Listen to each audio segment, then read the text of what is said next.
주님 따라 쏟아지는 사랑의 조소 아침에도 깊은 밤에도 있을 때나 잠시 않고 두 발로 나를 안고서 지켜주시네 내 삶의 모든 순간 주님의 은혜를 느끼네 온몸의 살처럼 따스하게 비추네 내 삶의 모든 순간 주님을 찬양하리라 주님을 위해 주신 모든 것 감사해 나만을 빛난 날 받들고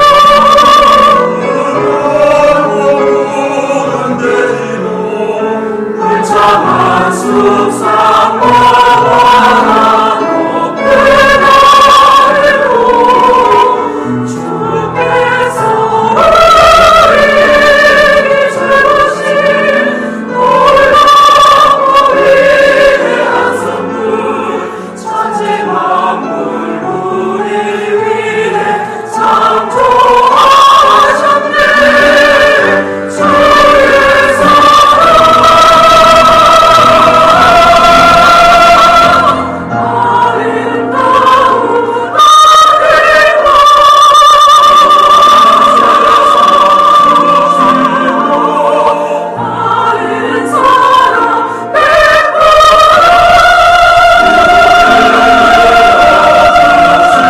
사람 우리 주님 예수께 감사 찬송합니다 내 삶의 모든 순간 주님의 은혜를 느끼네 온몸의 살처럼 따스하게 비추네 내 삶의 모든 순간 주님을 찬양하리라 주님을 위해 주신 모든 것 감사해 주님을 위해 주신 모든 것 감사해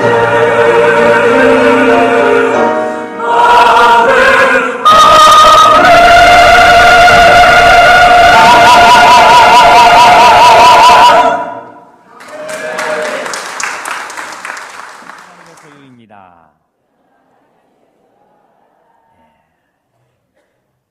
오늘 성경 공독을 안 하니까 눈이 둥그레졌습니다. 왜 목사님 성경 공독 안 하시나? 오늘 창세기 15장 전체를 말씀을 드리는데 제가 설교하면서 성경 말씀을 여러분들에게 계속 이야기하면서 진행하도록 하겠습니다. 오늘 말씀 여러분 먼저 1절 한번 보시기 바랍니다. 어떻게 시작하는지 한번 보십시오. 오늘 말씀 1절에 이후에 여호와의 말씀이 한상중에 아브라함에게 임하여 그랬습니다.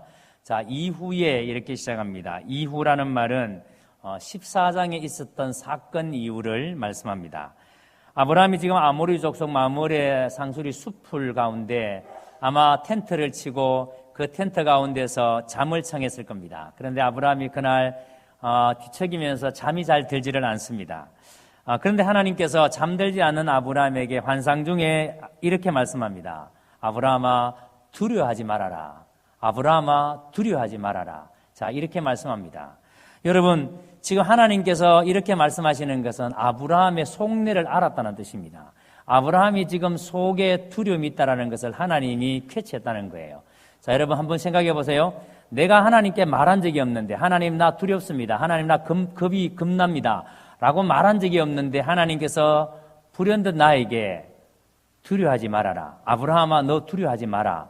이렇게 말할 때에 여러분 그 말씀을 들을 때 얼마나 놀라겠어요. 내가 한 번도 말한 적이 없는데 하나님께서 내 속내를 다 알고 말씀하신다고 생각할 때에 우리는 흠집 놀랄 겁니다. 자, 그런데 하나님은 아브라함에게 두려워 말라고 말씀하시고 이렇게 아브라함이 깜짝 놀라면서 내가 마음에 두려움이 있다는 것을 어떻게 알았지? 자, 이렇게 생각할 때에 아브라함 속에 있는 이 두려움의 정체라는 게 도대체 뭔가? 아브라함이 도대체 무슨 두려움을 가지고 있었는가? 하나님께서 아브라함에게 두려워하지 말라고 했을 때에 아브라함에게 있는 두려움이 도대체 뭔가를 우리가 먼저 알 필요가 있습니다. 자, 1절을 여러분 보시기 바랍니다. 아브라함아 두려워하지 말라 나는 내 방패요 그랬습니다. 아브라함아 두려워하지 말라 나는 내 방패요. 그리고 보세요. 그 다음에 너의 지극히 큰 상급이니라 그랬습니다. 여러분 여기서 상급이라는 말은 승리라는 말과 동의어입니다. 그러니까 상급과 승리라는 말은 같은 말인데 무슨 말인가 하니까 아브라함에게 승리를 주신 분이 누구란 말이에요? 하나님이시다. 아브라함아 네가 지난번에 엘라만 그돌라오멜의 4개국 연합군과 싸워서 네가 엄청난 승리를 거두었지? 그런데 그 승리는 내가 승리를 준 거야. 이런 말입니다. 자, 그러니까 하나님께서 아브라함에게 아브라함아 그 전쟁에서 승리는 내가 이기게 한 거야. 내가 준 거야. 그래서 하나님께서 내가 너의 상급이다. 이렇게 표현하는 겁니다. 내가 너의 승리다. 이 말이에요. 내가 너에게 승리를 줬다. 이런 뜻입니다. 자, 그런데 여러분 그 앞에 보세요. 나는 너의 방패라 그랬습니다. 나는 너의 방패라. 여러분 방패는 언제 사용하는 거죠? 농사 지을 때 사용합니까? 아니면 주방기구입니까? 그럼 방패는 언제 사용하는 거죠? 방패는 전쟁터에서 사용합니다. 고대 전쟁에는 활을 쓰고 칼을 사용하니까 날아오는 화살을 막고 그래 휘두르는 칼을 막아내기 위해서 방패를 들고 있는 겁니다. 자, 그런데 하나님께서 아브라함에게 아브라함아 나는 너의 방패다 이렇게 말합니다. 하나님께서 아브라함의 상급이시고 승리를 주셨고 하나님이 아브라함에게 방패다라고 말합니다. 이게 여러분 무슨 뜻이겠습니까?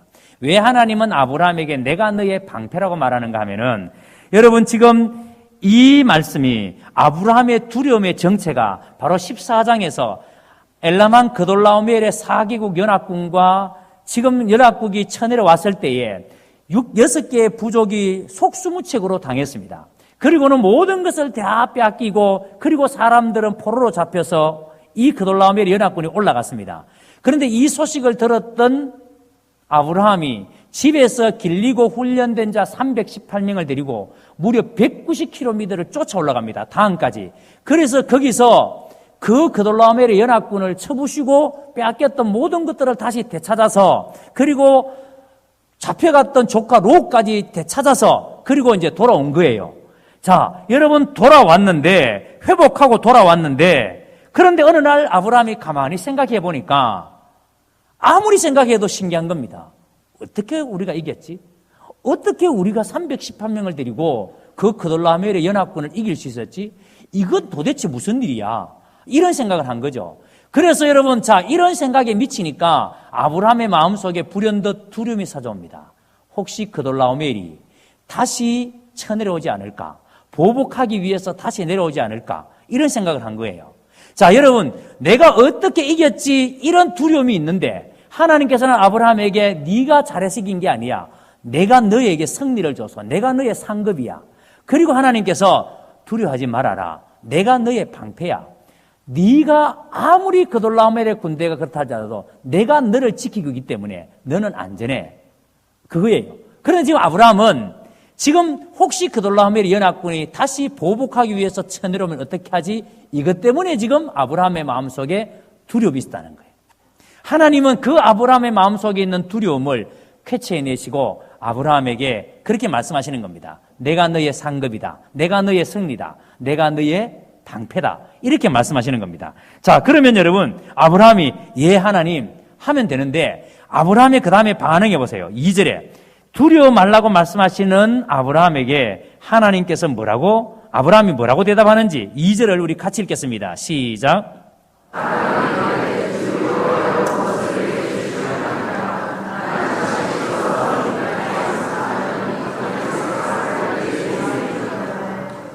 자, 여러분 여기 읽어보시니까 지금 하나님께서 두려워 말라고 말씀하시는데 아브라함의 대답은 자식 문제를 끄집어냅니다.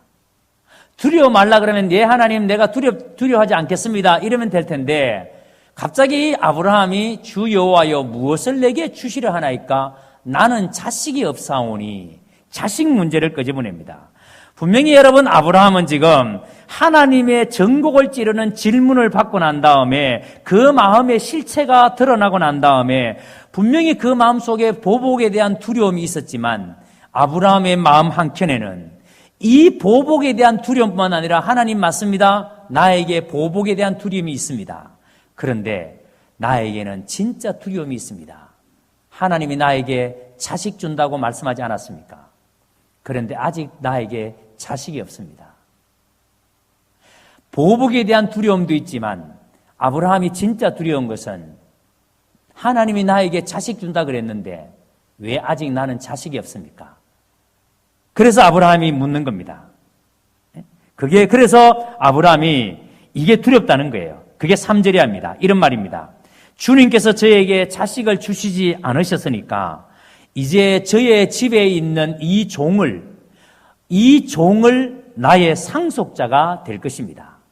하나님께서 주시기로 했는데 자식을 안 주셨으니까 내 씨의 난 자를 주지 않았으니까 하나님 우리 집에서 있는 이 종 중에 이 사람을 내가 상속자로 삼겠습니다.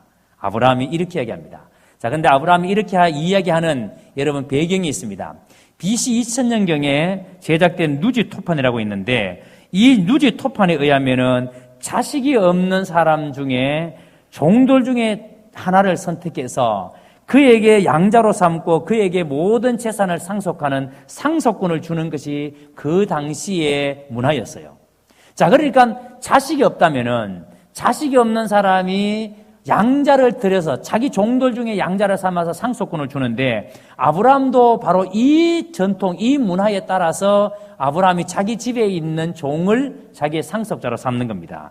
자, 그런데 아브라함이 상속자로 삼은 이 종이 누구냐면 바로 다메섹의 엘리에셀이라는 사람입니다. 그러니까 엘리에셀이라는 종이 아브라함의 집에 종으로 있었는데 아브라함이 이 사람을 상속자로 삼겠다는 거예요. 근데 여러분이 이제 알다시피 이 엘리에셀이 누굽니까? 훗날에 이삭이 태어났고 이삭이 자라서 이제 아브라함이 이삭의 신부감을 구하기 위해서 종을 라반에게 보내잖아요. 그 라반에게 보낼 때 아브라함이 보냈던 그 종이 바로 지금 여기에서 말하는 엘리에셀이에요. 자, 그러니까 여러분 이 엘리에셀은 굉장히 아브라함이 신뢰하고 있는 종이었다는 겁니다. 그래서 그 엘리에셀을 자기의 상속자로 삼겠다라고 그렇게 얘기합니다. 여러분 아브라함은 지금 자신과 맺은 하나님의 약속이 자꾸 늦어지니까 자식 주기로 했는데 지금 이 말씀을 하실 때 15장이 아브라함이 하나님의 말씀을 듣고 고향을 떠나서 가나안에 온 지가 벌써 10년이 지났습니다. 10년이 지났는데도 자식 주겠다고 분명히 약속했는데도 10년 동안도 아직까지 자식을 안 주는 거예요. 여러분 보세요. 결혼하고 난 다음에 몇 년 동안 자식이 없다면 불안해요, 불안하지 않아요? 불안하죠. 그런데 하나님께서 아브라함에게 분명히 약속했습니다. 자식 주겠다고. 그런데 하나님 10년 지났는데도 아직 자식을 안 줘요. 그러니까 아브라함이 불안한 겁니다. 그래서 아브라함이 이렇게 하나님의 약속이 자꾸 늦어지니까 이런 얘기를 하는 겁니다. 그런데 여기서 우리가 눈여겨봐야 될 게 있습니다. 나는 자식이 없사오니 이 말씀을 여러분 우리는 나는 자식이 없다라는 이 말을 새겨보셔야 됩니다. 왜냐하면 이 말씀을 히브리어에서 원문 그대로 번역하면 이런 뜻입니다. 나는 자식이 없는 상태에서 걷고 있는 자입니다. 이런 뜻입니다. 나는 자식이 없는 상태에서 걷고 있는 자입니다. 이게 무슨 말인가 하니까 아브라함이 지금 하나님께 이렇게 말합니다. 하나님께서 자식에 대한 약속을 나에게 하시지 않았습니까? 하나님이 나에게 자식을 주기로 약속하지 않았습니까? 그런데 그 약속하신 자식이 아직 나에게 없지만 나는 하나님과 함께 걸었습니다. 하나님이 약속하신 자식은 나에게 없지만 나는 하나님과 함께 걸었습니다. 그러니 제발 이 문제를 좀 생각해 주십시오. 하나님 아직까지 나에게 자식 주지 않는 것에 대해서 생각 좀 해 주십시오. 10년 동안 하나님께서 자식을 안 주셨는데 생각 좀 해주십시오. 이런 뜻입니다. 여러분, 아브라함의 이 이야기를 들은 하나님께서 뭐라고 하십니까? 4절입니다. 4절 같이 읽습니다. 4절 같이 읽겠습니다. 시작.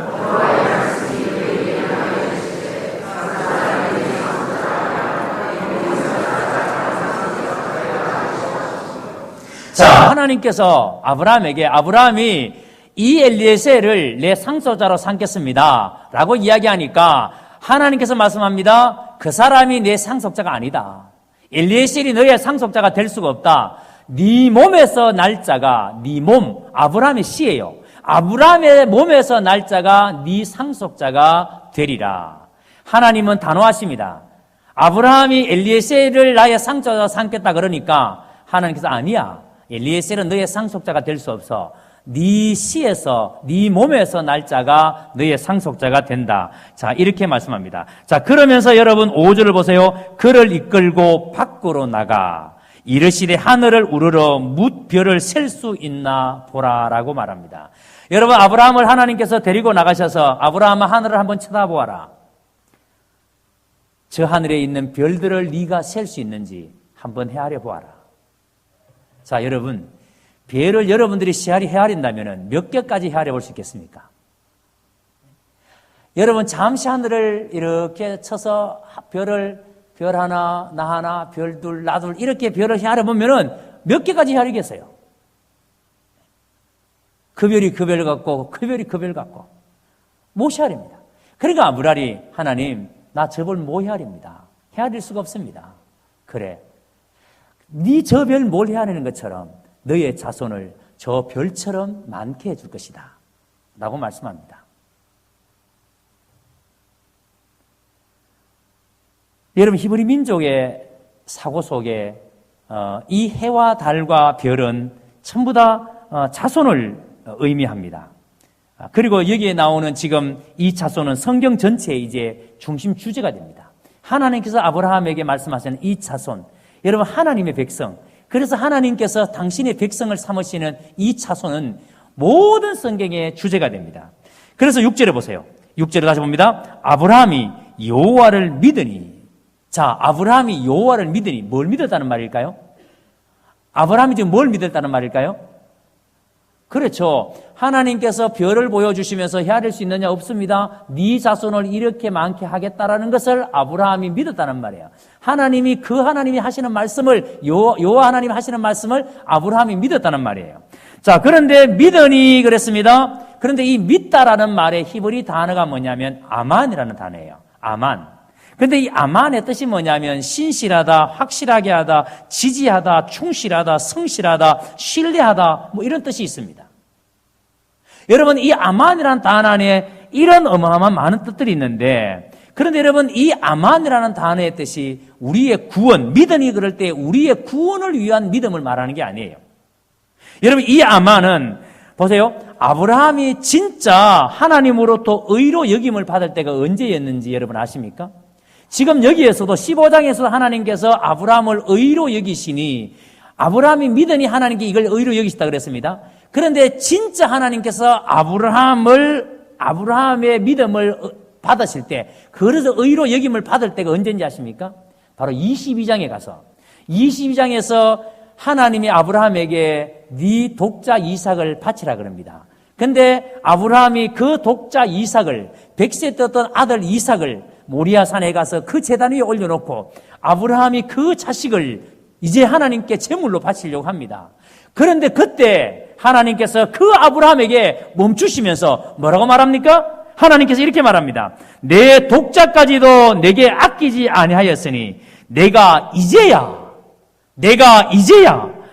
내가 하나님을 경외하는 줄을 아노라. 하나님이 이제야 그래, 이제야. 자, 그러면 여러분, 15장에서 하나님께서 아브라함을 의로 여기신 거하고 20장에서 이제야 네가 나를 경외하는 줄을 알겠다는 거하고 여러분 무슨 차이가 있을까요? 여러분 보세요. 지금 아브라함이 모리아산에서 이삭을 바칠 때는 지금 15장에서 이 사건과 무려 40년이 지나고 난 이후에요. 40년이 지났을 때입니다. 자, 그러니까 지금 아브라함은 무려 40년 가까이를 계속해서 하나님께서 여러분 이 약속, 하나님께서 주셨던 이 약속을 붙들고 살아왔습니다. 그런데 하나님께서 아브라함에게 이 믿음이 생기기까지 갈대아 우르에 있을 때에 하나님께서 그를 불러내십니다. 그리고 지금 가나안에 들어왔을 때까지 하나님께서는 계속해서 지금까지 아브라함을 이끌어 오셨습니다. 그래서 아브라함에게 때로는 상징도 보여주시고 때로는 아브라함을 보호하시고 아브라함이 지금 느끼든 못 느끼든 상관없이 지금 하나님이 나를 보호하시는구나, 하나님이 나에게 이렇게 지금 말씀하시는구나, 느끼든 못 느끼든 상관없이 하나님은 끊임없이 계속 지금까지 아브라함을 설득해 오셨습니다. 모든 상황 속에서 하나님은 아브라함을 설득해 오셨습니다. 하나님의 이 집요한 설득으로 아브라함에게 바로 이 믿음이 생겼다는 겁니다.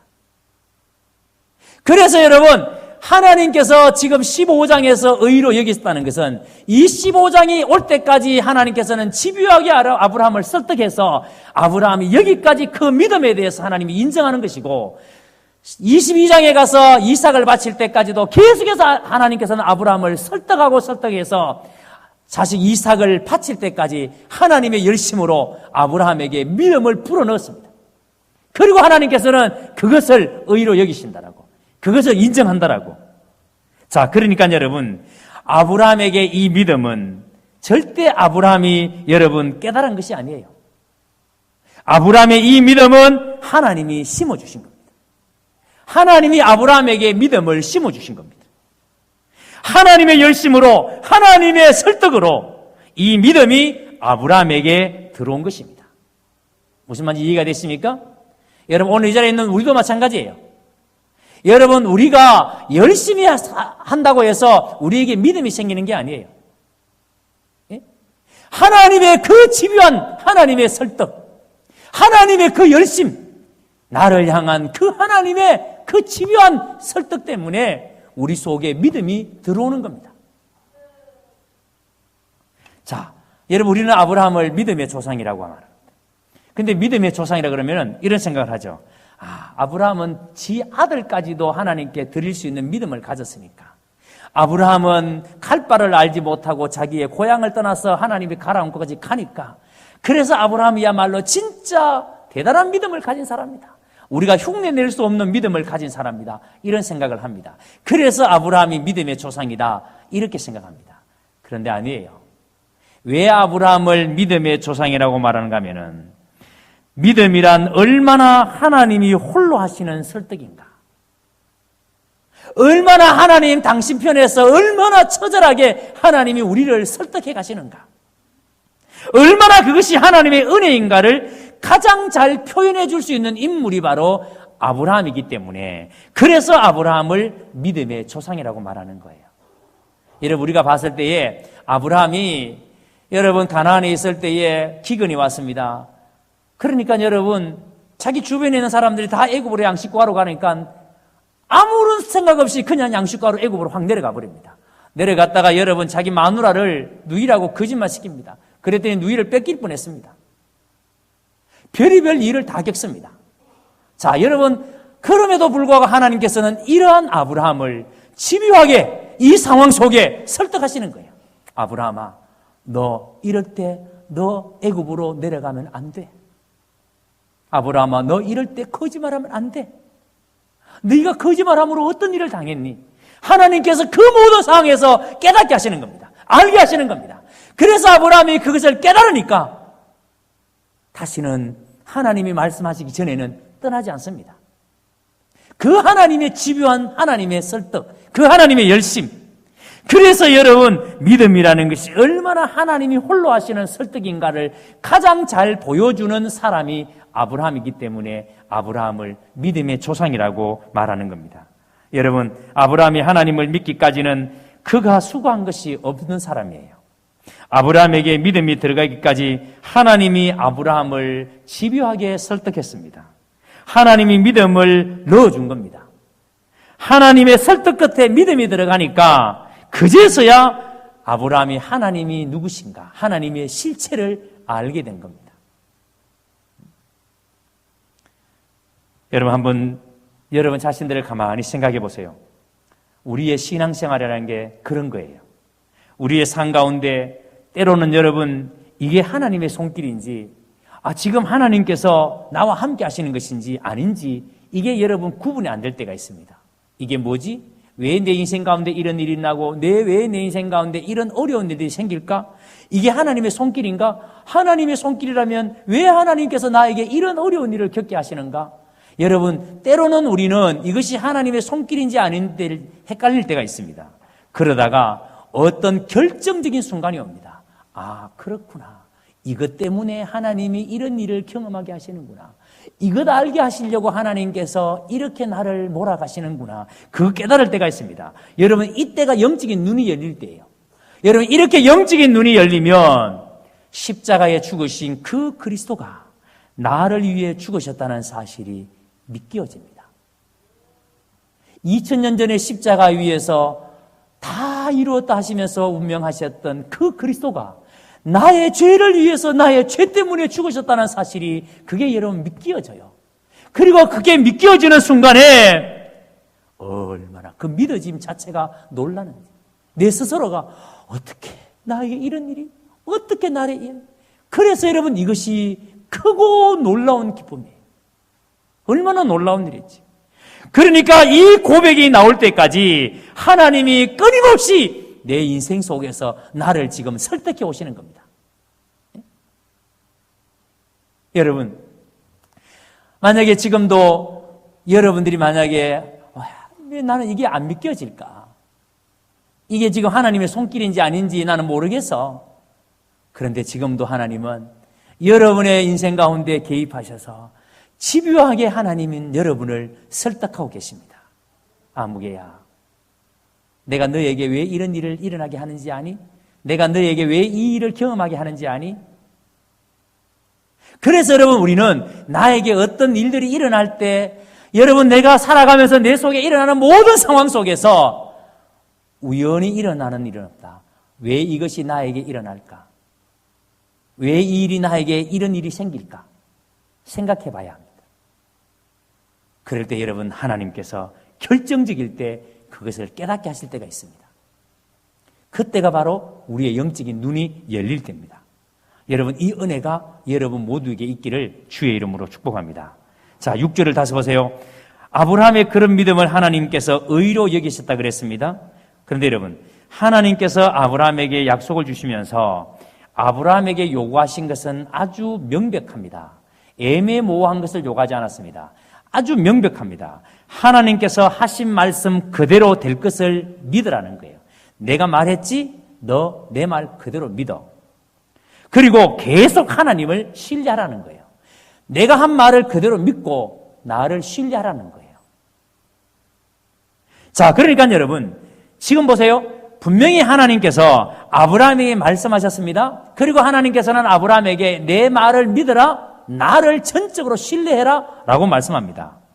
그런데 이렇게 하나님의 말씀을 믿고 전적으로 하나님을 신뢰하고 우리가 믿음의 삶을 살아가는데 그러면 여러분 지금 내 눈앞에 일어나는 일들이 진짜 하나님이 나와 함께 하시는구나 라는 것처럼 이게 확신될 만큼 놀라운 일들이 펼쳐진다면 여러분 무슨 문제가 있겠어요? 그런데 내가 그 말씀을 믿고 확신하고 믿음의 길을 걸어가는데 여러분 예수님의 제자들은 어떤 일이 벌어졌습니까? 말씀을 믿고 믿음으로 걸어가는데 예수님의 제자들은 다 순교를 당합니다. 믿음으로 살아가는데 다 여러분 죽음을 맞이합니다. 어떤 사람은 가난 가운데, 어떤 사람은 매맞은 가운데, 어떤 사람은 여러분 처절한 핍박 가운데서 그렇게 살아갑니다. 자, 여러분 믿음으로 살아가는 삶의 결과가 이런 것이라면 이런 일들이 나에게 계속 일어난다면 여러분 생각 어떠세요? 과연 우리가 이러한 상황 속에 진짜 믿음으로 사는 게 뭔가 이런 여러분 우리가 회의가 들지 않겠습니까? 그러니까 이게 우리가 현실에서 그렇게 간단한 문제가 아니라는 거예요. 하나님께서 우리에게 말씀하시고 자, 너는 나를 전적으로 신뢰해. 나를 전적으로 믿어.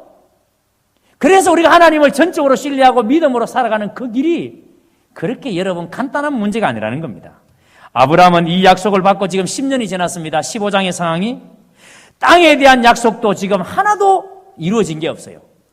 하나님께서 땅에 대한 약속하셨습니다. 네가 보는 땅 동서남북 바라봐라 다 너에게 주겠다. 그러면 여러분 지금 땅 한 평이라도 아브라함의 소유가 있어야 되는데 지금 아브라함은 방랑자예요.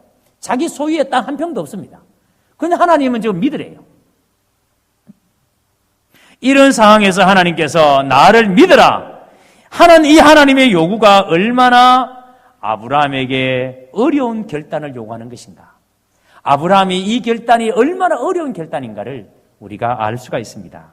그러니까 여기서 아브라함이 믿었다는 것은 여러분 한순간 일어난 일이 아닙니다. 한순간 일어나는 일을 가지고 믿으니라는 말을 하신 게 아니에요. 히브리서 11장 8절에서 9절을 한번 봤으면 좋겠습니다.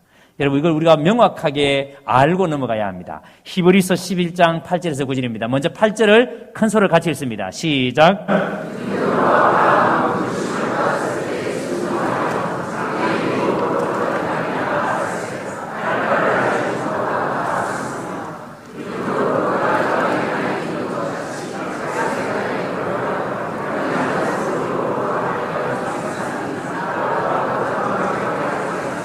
자, 여기 잘 보세요. 믿음으로 아브라함은 부르심을 받았을 때에 순종하여 장래의 유업으로 받을 땅에 나아갈새 갈 바를 알지 못하고 나아갔으며. 여러분 하나님께서 아브라함을 부르실 때 갈 바를 알지 못했지만 믿음으로 믿음의 행동으로 옮겼다고 말합니다.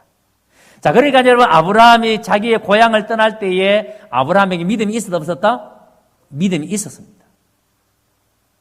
믿음으로 행동을 옮겼습니다. 자, 그렇다면 여러분, 지금 10년이 지났습니다. 15장의 상황이 10년이 지났을 때입니다. 그런데 왜 하나님은 지금에 와서 10년이 지난 지금에서 아브라함을 의롭다고 말하는가? 10년 전에 떠날 때 아브라함아 너는 참 의롭다 이렇게 말할 수 있을 것 같은데 왜 10년이 지난 지금 아브라함에게 왜 의롭다라고 하실까요? 그것은 지금 여러분 이 한순간 지금 하나님께서 아브라함에게 15장에서 6절에서 말하는 이 상황만 가지고 지금 하나님께서 아브라함아 너는 참 의롭다 이렇게 말씀하는 게 아니라 지금 하나님께서 아브라함을 갈대아 우르에서 불러내시고 그리고 이 가나안에 올 때까지 그 아브라함이 비록 연약했지만 때로는 하나님의 말씀대로 하지 아니하고 때로는 애굽으로 내려가기도 하고 때로는 아내를 속이기도 하고 그런 일들이 있었지만 그럼에도 불구하고 아브라함이 지금까지 10년 동안 살아왔던 그 모든 삶의 과정, 삶의 모든 여정을 아브라함은 하나님을 신뢰했다는 거예요. 믿음이 큰 믿음은 아니었지만 그래도 아브라함은 하나님을 믿는 구석을 가지고 하나님의 말씀을 따라서 여기까지 왔다는 거예요. 응? 무슨 뜻인가 하니까 여러분 보세요. 우리가 이 신앙생활을 하면서 대단히 화려하게 신앙생활을 못하는 경우도 있습니다. 겨우겨우 주일 지키고 겨우겨우 여러분 교회 나와서 예배에 참석하고 하면서 신앙생활을 할 수도 있어요. 그런데 그 마음 중심에 그 마음 가운데 하나님은 살아계시고 하나님은 나와 함께하고 계시고 하나님께 나가서 예배 드려야지. 내 속의 마음 한구석에 그 작은 믿음, 그 작은 마음. 그런데 하나님께서는 그 마음도 하나님께서는 뭐로? 의로 인정하신다는 거예요. 아무도 아멘 안 하고. 네? 그렇게 아멘을 오늘도 많이 아끼십니다. 하나님이 그 작은 것까지도 하나님께서 우리에게 의로 인정하신다는 거예요. 그래서 지난 10년의 아브라함의 모든 삶 속에 하나님을 신뢰하고 바라보며 지내온 것이 하나님께서 의로 인정한다라는 말씀이 오늘 6절의 말씀이에요. 자, 그런데 여러분, 아브라함은 지금 하나님께서 자손에 대한 약속을 전적으로 신뢰하면서도 아직 마음 한구석에 남아있는 두려움. 자, 여러분, 자식에 대한 두려움뿐만 아니라 마음 한구석에 남아있는 두려움이 또 뭐냐면 땅에 대한 두려움입니다. 7절을 봅니다. 7절. 자, 7절도 같이 읽어볼까요? 시작.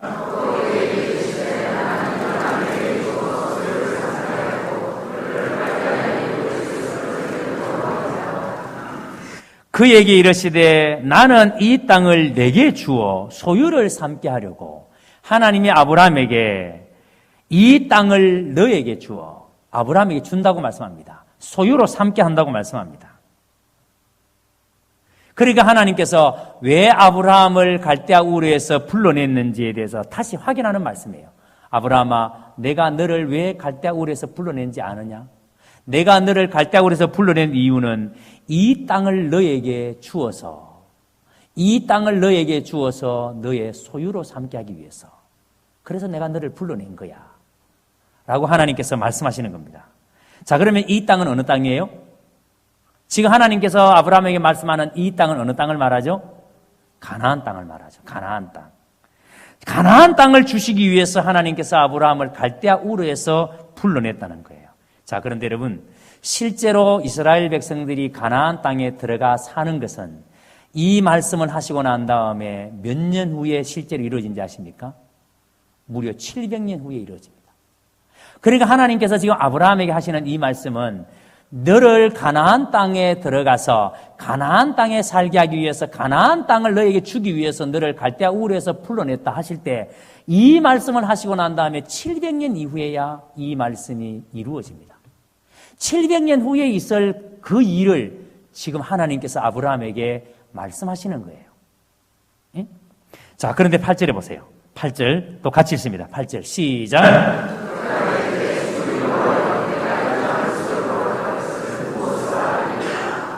지금 아브라함이 하나님께 묻습니다. 하나님께서 이 가나안 땅을 나에게 주신다고요? 하나님께서 우리가 그 땅을 차지하게 될 것을 하나님 우리가 어떻게 알 수 있습니까? 하나님 그렇다면 하나님 나에게 정표 하나 보여주십시오. 그 말입니다. 여러분 지금 하나님께 아브라함이 이런 질문을 하는 것은 하나님에 대한 불신 때문에 하는 말이 아니에요. 하나님의 말씀을 못 믿겠다는 말이 아닙니다.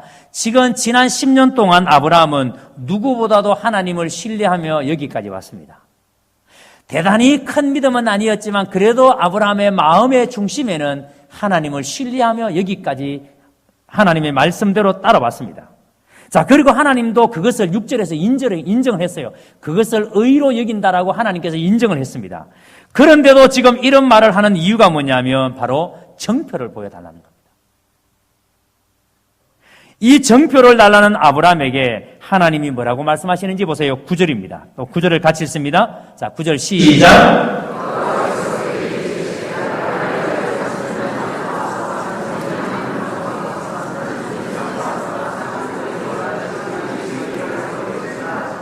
하나님께서 아브라함에게 뭘 준비하라 그럽니까? 짐승을 준비하라 그러죠.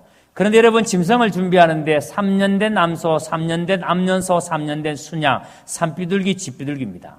자, 여기서 3년 된 암소, 암년소, 순양은 그리고 산비둘기, 쥐비둘기는 모두 나중에 훗날에 이스라엘이 하나님께 제사 드릴 때 사용되어졌던 제물들이에요. 전부 다. 그렇죠? 그런데 여러분 왜 3년 된 암소, 3년 된 암년소, 3년 된 순양이 가면은 이 3년 될 때가 가장 좋을 때입니다. 그런데 하나님께서 아브라함에게 가장 좋을 때인 3년 된 암소와 3년 된 암년소와 3년 순양, 산비둘기, 쥐비둘기를 내게 가져오라 라고 말씀합니다. 그리고 난 다음에 이렇게 준비된 짐승들을 하나님께서 어떻게 하라는지 눈여겨보세요. 10절입니다. 제가 읽겠습니다. 그 모든 것을 가져다가 어디를 쪼개고? 중간을 쪼개고 그 쪼갠 것을 마주 대하여 놓고 그 새에는 쪼개지 아니하였으며. 여러분 총 5마리의 짐승을 가져왔는데 그 중에 큰 짐승들은 쪼개어 놓으래요. 중앙을 쪼개어 놓으래요. 자, 지금 하나님께서 왜 아브라함에게 짐승을 가져오라 그러고 이 짐승을 쪼개어 놓으라고 말씀하시는지를 우리가 알아야 됩니다. 이 말씀의 의도가 뭐냐면 하나님이 지금 이렇게 말하는 겁니다. 그래, 네가 나에게 정표를 보여달라 그래서 알았어. 정표 보여줄게. 네가 자손에 대해서 땅에 대한 약속을 말하니까 네가 뭘로 증명할 수 있느냐고 나에게 물었지. 좋다. 너든지 나든지, 아브라함아, 너든지 나든지 둘 중에 하나는 약속을 깨는 사람은 죽는다. 내가 약속을 깨면 내가 죽고 네가 약속을 깨면 네가 죽는다. 지금 그 말씀이에요. 자, 생각해 보세요. 하나님께서 당신이 이 약속을 지키지 않으면 당신이 죽는데요. 그걸 지금 짐승을 쪼개놓고 그렇게 표현하시는 겁니다. 지금 당신이 그 약속에 대해서 하나님께서 그 약속을 어떻게 지키시는가에 대해서 말씀하기 위해서 짐승 쪼개놓고 네가 죽든지 내가 죽든지 약속 안 지키는 사람은 이 짐승이 쪼개되듯이 이렇게 죽는다는 거예요. 자, 그런데 여러분, 하나님은 죽을 수 있는 분입니까? 대답해 보세요. 하나님은 죽을 수 있는 분입니까? 아니죠. 하나님은 절대 죽을 수 없는 분이에요. 그러니까 천지는 변하여도 천지는 없어도 하나님의 말씀은 1.1핵도 변하지 않는다. 이루어지지 않는 것이 없다. 라는 것을 하나님께서 지금 바로 이렇게 짐승을 쪼개어 놓고 그렇게 표현하시는 거예요. 그러니까 당신이 하신 이 말씀은 반드시 이루어진다는 것을 아브라함에게 이 짐승을 쪼개어 놓고 그렇게 지금 표현하시는 겁니다. 자, 그리고 12절에 보세요. 12절 또 제가 읽습니다. 해질 때에 아브라함에게 깊은 잠이 임하고 큰 흑암과 두려움이 그에게 임하였더니, 자, 하루 종일 하나님을 기다리며 제물에 내려앉는 솔개들을 쫓던 아브라함이 해질녘에 깊은 잠에 빠집니다. 그때 하나님은 아브라함에게 말씀합니다. 13절입니다. 자, 같이 읽습니다. 13절은 큰 소리로 읽습니다. 시작!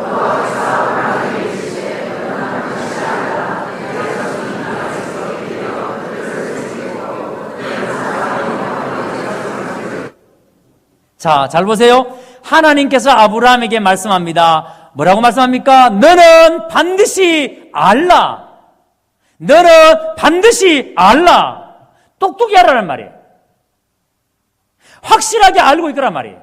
어설프게 어영부영 대충 알지 말고 확실하게 알아라. 여러분, 우리가 신앙생활 하면서 얼마나 어영부영 하는 게 많아요. 얼마나 여러분 대충 하는 게 많아요. 목사님 뭘 그렇게 골치 아프게 좀 대충 합시다.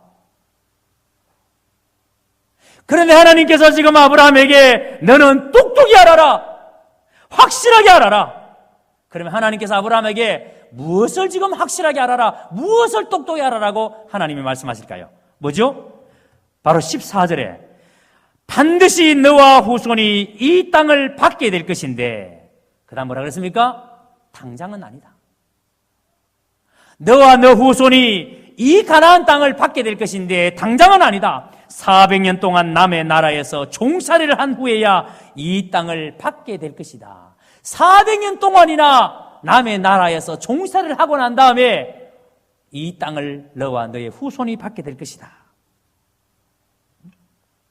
그리고 아브라함의 후손들은 4대째 이르러 이 땅에 돌아오게 될 것이라고 16절에 말씀합니다.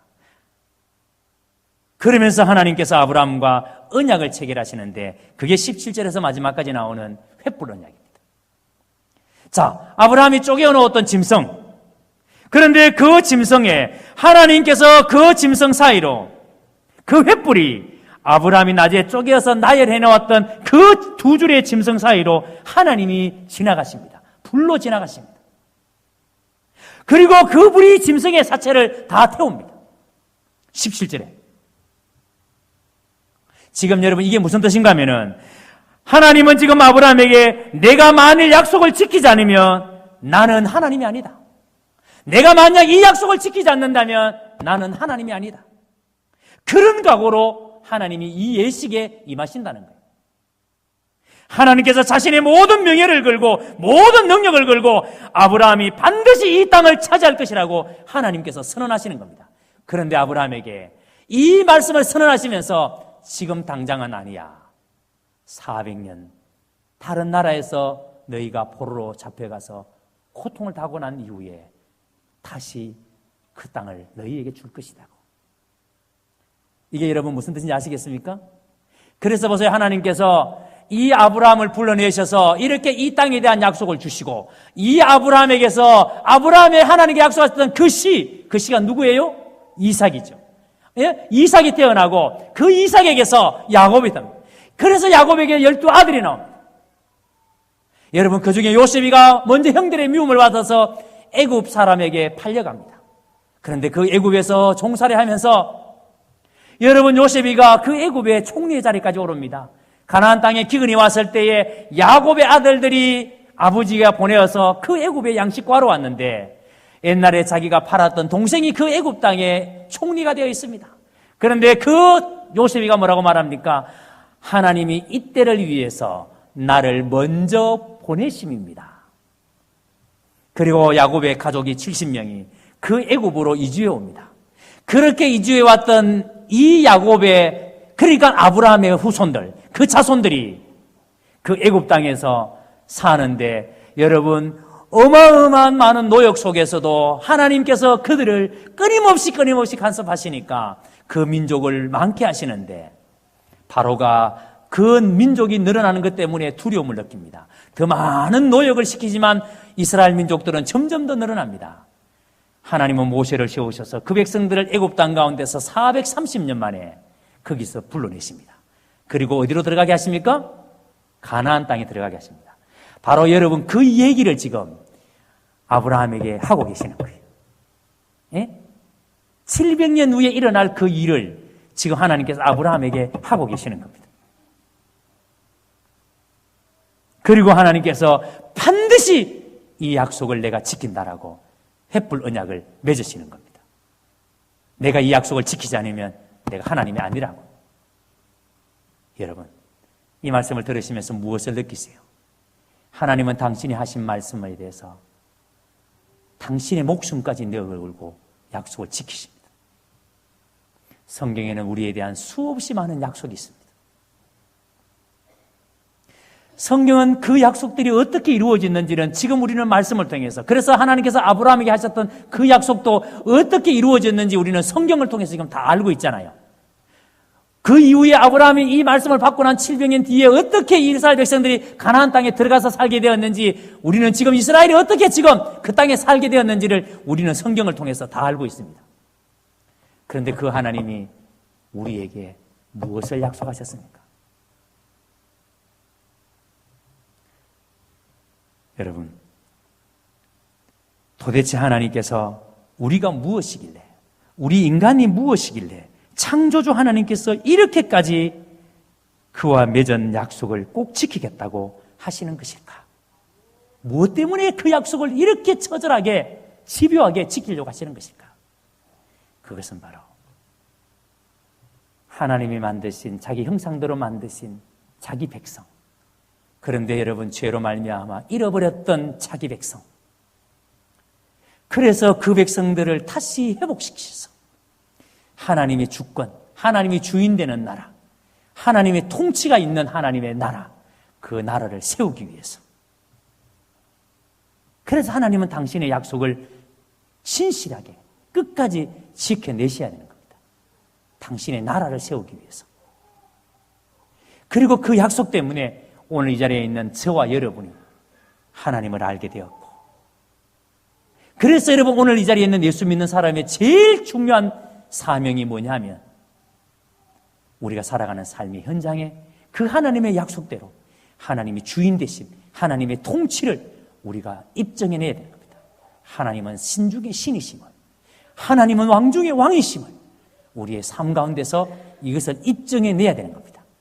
하나님은 그것 때문에 처절하게, 집요하게 우리를 설득하고 우리를 변화시키시고 우리를 다듬어 가시고 하나님의 나라 백성되게 하시는 겁니다. 아멘. 오늘 여러분 예수 왜 믿는지 아시겠습니까? 여러분들이 무엇 때문에 오늘 여기에서 예배드리고 무엇 때문에 하나님의 말씀을 우리에게 주시고 왜 우리가 하나님 앞에 예배드리는지 아시겠습니까? 우리의 삶 가운데 하나님의 통치 드러내라고, 하나님 되심을 사람들이 인정할 수 있도록 그 하나님의 통치를 드러내라고. 여러분의 가정에서 하나님이 나의 삶의 주인이십니다.